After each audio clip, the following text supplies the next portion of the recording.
کو خوشی تب ملتی ہے جب ہمارا دیش ایک ایسی ڈیل سائن کر لے جس سے کنٹری کو بہت زیادہ فائدہ ہوگا لانگ ٹرم میں، اور حال ہی میں ایسا ہی ہوا ہے۔ یہاں پر آپ دیکھ پاؤ گے انڈیا نے $100 بلین کا فری ٹریڈ پیکٹ سائن کر لیا ہے 4 دیشوں کے ساتھ۔ اب یہاں پہ آپ کہو گے اچھا ٹھیک ہے $100 بلین کا ٹریڈ ہوگا نا؟ نہیں، انڈیا نے گارنٹی کر لی ہے $100 بلین کی انویسٹمنٹ، اور اگین یہ پہلی بار ہے جب انڈیا نے ایک فری ٹریڈ ایگریمنٹ سائن کیا ہے پشچمی دیشوں کے ساتھ۔ سعودی عرب سے ایک انتہائی خوفناک خبر وائرل ہوئی۔ وہ خبر وائرل ہوتے ہی مسلمانوں کے دل پریشان ہوئے کہ آخر ان 5 پاکستانیوں نے کیا ہی کیا کہ جنہیں ایک ہی دن سزائے موت دے دی گئی، ان کے سر قلم کر دیے گئے، اور ان کا ایسا خوفناک ان کا ایسا انجام کیوں ہوا؟ آخر ان پاکستانیوں کا قصور ہی کیا تھا؟ یہ پاکستانیوں نے وہاں جا کر کیا ہی کیا تھا؟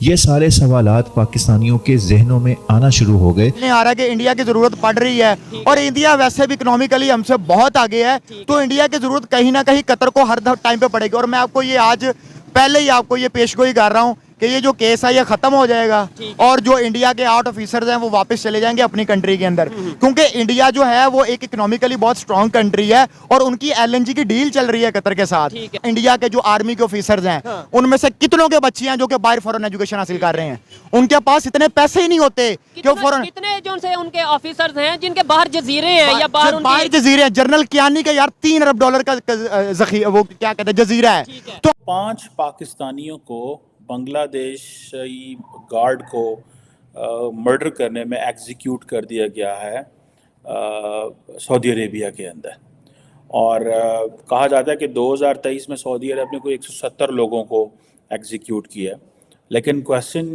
ہمارے لیے یہ ہے کہ یا تو پاکستانی سعودی عرب جاتے ہیں تو پکڑے جاتے ہیں بیگنگ میں، اور پتہ یہ چلا ہے کہ بیگرز کے نیٹ ورک ہیں پراپر ہیومن ٹریفکنگ جو ہے نا، یہ بزنس ہے، سمگلنگ کرنا ایسے لوگوں کی جو جاتے وہاں عمرہ کرنے ہیں لیکن ہوتے وہاں پہ وہ کر رہے ہوتے ہیں، پیسے مانگ رہے ہوتے ہیں۔ بہتری کی امید لگا سکتے ہیں۔ آپ کہہ رہی ہیں نیا سیٹ اپ ہے، میرا تو خیال ہے نیا سیٹ اپ تو ایز سچ نہیں ہے، نئے لوگ تو نہیں ہیں، پرانے لوگ ہیں، وہی لوگ ہیں جو نسل در نسل ہمارے اوپر حکمرانی کرتے رہے ہیں اور بہت تجربہ رکھتے ہیں، سیکھے سکھائے لوگ ہیں، تو نئے لوگ تو قطن بھی نہیں ہیں، پرانے لوگ ہیں۔ پرانے لوگوں سے نئی بہتری کی امید لگائی کیوں جائے؟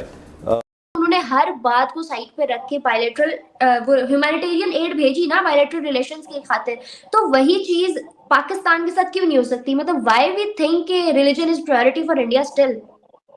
نہیں، بات یہ ہے کہ وہ ڈیپینڈ کرتا ہے۔ پاکستان میں جو پاور ہے وہ سینٹرل نہیں ہے، کسی ایک شخص کے ارد گرد، جیسے ڈیموکریٹک کنٹریز میں ہوتا ہے کہ پاور کو برابر ڈسٹریبیوٹ کیا ہوتا ہے۔ ہمارے ہاں یہ ہے کہ کسی ایک شخص کے پاس زیادہ پاور ہے، بہت زیادہ پاور ہے، اور کوئی ایسے شخص ہے جس کے پاس پاور ہونی چاہیے لیکن اس کے پاس پاور نہیں ہے۔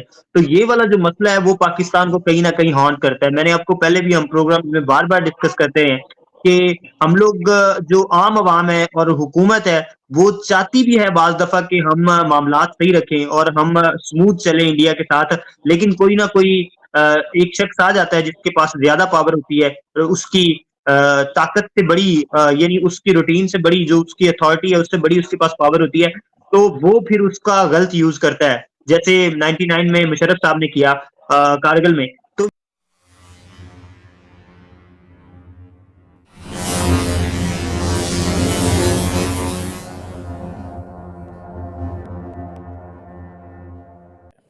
اب ہوا یہ ریسنٹلی، مجھے یاد ہے کہ کچھ عرصہ پہلے پاکستان کی جو آئی تھنک نیشنل اسمبلی کی کمیٹی تھی ایک، وہاں پہ یہ ڈسکشن ہوئی، اور وہاں پہ جو I think human resource department کے کوئی لوگ تھے، مجھے وہ منسٹری نہیں پتہ کون سی ہے، وہاں پہ انہوں نے کہا جی کہ زیادہ تر جو لوگ وہاں پہ بیگرز پکڑے جاتے ہیں ان کا تعلق میجورٹی کا پاکستان سے ہوتا ہے، وہاں پہ بیگرز پکڑے جاتے ہیں ان کا تعلق میجورٹی کا پاکستان سے ہوتا ہے، جو کہ انتہائی شرمناک بات تھی۔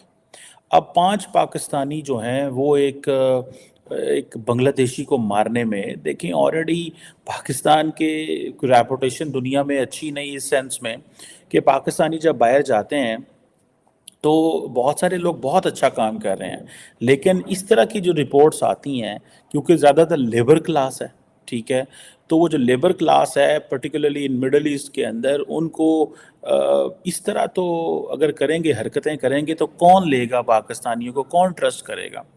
اور یہ تمام آئی تھنک انہوں نے جتنی بھی اپیل سپریم کورٹس اور ہر جگہ سے یہ اپیلز ہوئیں، اور اس کے بعد سزا دے دی گئی. سعودی عرب کا بڑا ایک اسٹرکٹ لیگل سسٹم ہے. ڈیتھ پینلٹی آپ کو پتہ ہے وہاں پہ جو ہے وہ ڈرگ سمگلنگ میں، ٹیرر اٹیکس میں، مرڈر میں وہ دیتے ہیں، ڈیتھ پینلٹی کرتے ہیں. اور اس میں یہ دیکھا جائے کہ اگر وہ یہ ڈیتھ پینلٹی نہ دیں تو اگر فار ایگزامپل 5 پاکستانی یا 1 پاکستانی نے یہ قدم اٹھایا تو ہونا یہ تھا کہ کل کو وہاں پہ ایک کلچر بن جاتا جی کہ یہ جو لوور کلاس ہے، یہ جو لیبر کلاس ہے، دوسرے ملک کے بندے کو مارنا وہ ان کے لیے کوئی مسئلہ نہیں ہے. کہ یہ جو لوور کلاس ہے، یہ جو لیبر کلاس ہے، دوسرے ملک کے بندے کو مارنا وہ ان کے لیے کوئی مسئلہ نہیں ہے.